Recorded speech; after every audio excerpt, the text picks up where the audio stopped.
Welcome to In Layman's Terms, and today I will be going through my current office setup, and in addition I will be upgrading to the new Apple Mac Studio.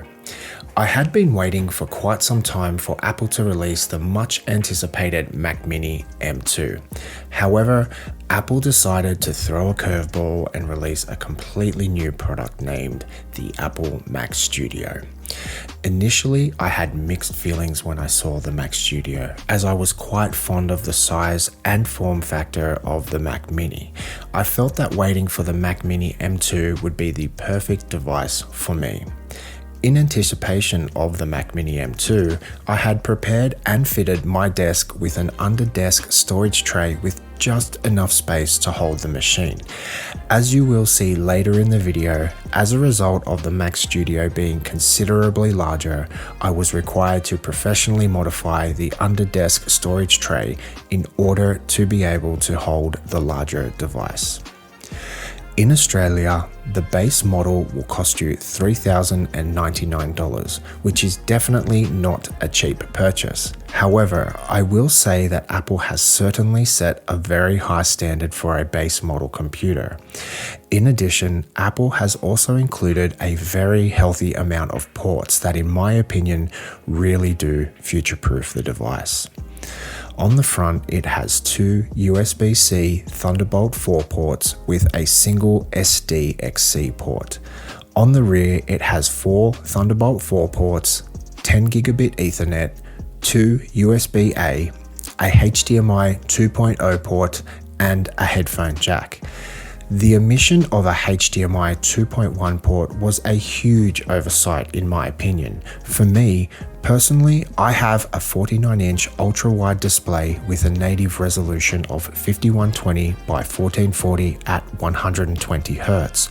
The included HDMI 2.0 port does not support this resolution and refresh rate. As a workaround, I purchased a USB-C Thunderbolt 3 to DisplayPort 1.4 cable. While this isn't a huge problem, I do feel that in 2022, HDMI 2.1 is now the standard, and with a lot of professionals using 5K displays, it really should have been a must-have. I purchased the base model specification, however, this is no entry-level machine.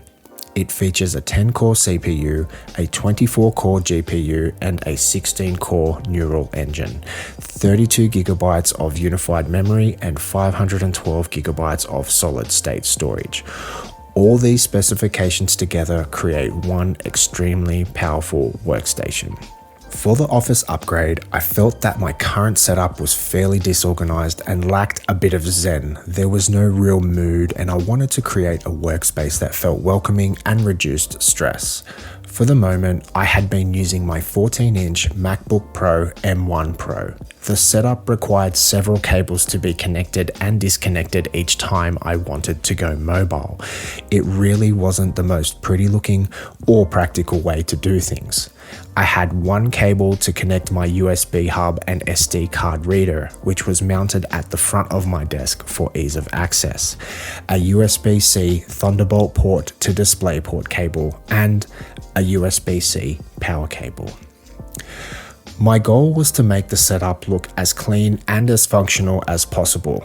As this is a multi-purpose office, I couldn't make it look like a showroom like other YouTube channels. This office does get messy at times, fulfilling orders for our business, and having things as simple and as neat as possible was very important. As you can see under the desk, I have mounted two separate under-desk storage management trays. It holds the bulk of the cables, a 10 terabyte external drive for Time Machine, and the power brick for the motorized desk. Remember earlier when I mentioned I had to professionally modify the storage tray? Essentially, that means bending it enough to fit the Mac Studio within the tray. It's not pretty, but it works. As it was a tight fit, and to ensure that I didn't scratch or damage the unit, I purchased some shelf liner and cut it to size. I used it to slowly maneuver the machine into position where it now sits securely. I purchased some cable management sleeves in order to bundle any cables into more organized and cleaner looking groups. The tabletop used for this desk is a kitchen tabletop that I purchased from IKEA. It is 2.46 meters wide by 90 centimeters deep. The motorized desk I snapped up on Gumtree from a closing down business who sold me 4 units for $500. I spray painted the base of the table with a matte black spray paint and I'm quite happy with the results. You may have noticed I have a few succulents around the office, 3 on the desk are real and the others are plastic, also from IKEA. The TV is a 2021 Samsung The Frame with a teak coloured bezel. And at the end of the day, I think I have achieved my goal of upgrading my office setup to a much more functional and attractive looking workspace. One issue I have not been able to resolve is the power button on the Mac Studio. After shutting down the machine, the only way to turn it back on is to reach under the desk and press the power button on the rear of the unit. I was hoping that the Touch ID on the Apple keyboard would also function as a power button, as it does on the MacBook Pro. However, I discovered that this is a common problem and it doesn't appear there is any option to enable it.